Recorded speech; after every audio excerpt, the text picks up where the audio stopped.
Happy bahay, happy buhay. Mag-asawang patnubay, sa mag-asaway gabay.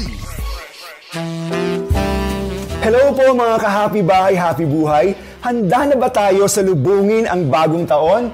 Ikaw, Claire, I have a question for you. Ready ka na bang tumalon mamayang 12 o'clock? Baka sakaling mag-gain ka pa ng height. Ay, naku, Han, sumuko na ako dyan. Nakagawian po talaga natin na kapag alas 12 ng bagong taon tayo ay tatalon. Para bang bawat talon na isang deklarasyon na tatangkad pa ako.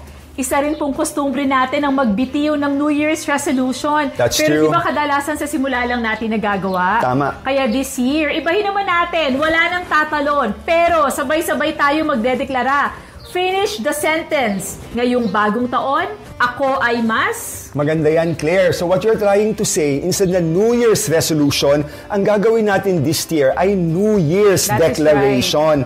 Alam mo, Claire, ang dami na talagang aral at mga realization sa buhay ang idinulot ng mga challenges the past year. True. Na siya namang puhunan natin sa pagsisimula ng bagong taon. Kaya naman po, kinatok namin ang aming mga suki, ang Right. ating mga masusugid na nanonood Listeners. at listeners sa programa ng 702 DZAS upang hingiin ang kanilang saloobin. Mahalaga po sa amin na inyong testimony at naway maka-encourage to na iba pa nating kaagapay. Sige, Hani, simulan natin yan kay kaagapay Gilbert Buenavista. Alam mo, Hani, sabi ni Gilbert, ngayong bagong taon, ako ay mas malapit na ang relasyon kay Jesus at siya naman aming Panginoon at ng aming pamilya.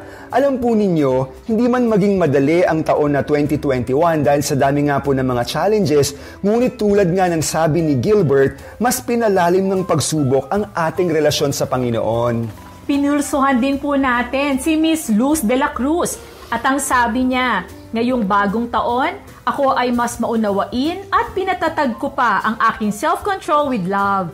Sa nangyari po talaga sa mundo, di ba, naging understanding and forgiving ang mga tao. Dahil nga we have realized the importance of the people we live with. Kaya naman, saludo kami sa iyo, Miss Luz, at naway kakitaan ka pa ng self-control this year. Ito naman next, Honey, ay nagmula sa ating kaagapay na si Mara Kejam. Sabi niya, ngayong bagong taon, ako ay mas matibay na sa panananalig sa Panginoon. And big amen to that, Claire, Yes. diba?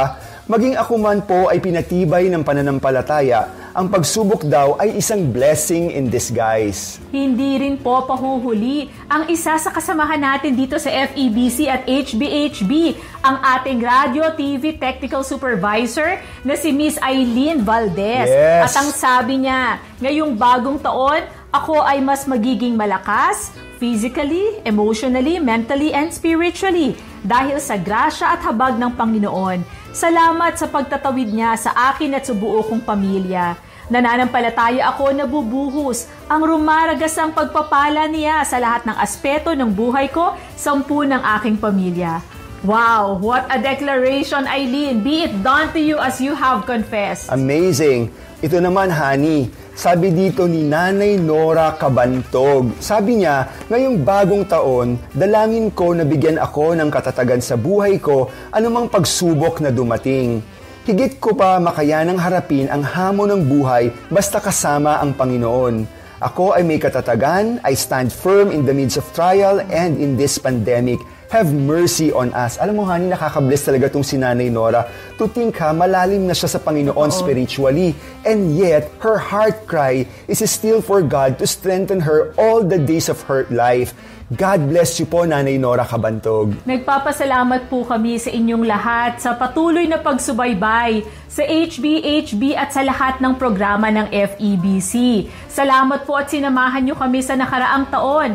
Sabay-sabay po natin muli salubungin ng 2022 with expectation that our best days are still ahead. Kami naman po ni Bong, ngayong bagong taon, bit-bit namin ang lahat ng aral na natutunan. Bit-bit namin ang pag-asa, ang pananampalataya na ibabangon muli ng Panginoon ang ating bansa at ang lahat-lahat sa ating buhay. Mula sa Happy Bahay, Happy Buhay, Happy New Year!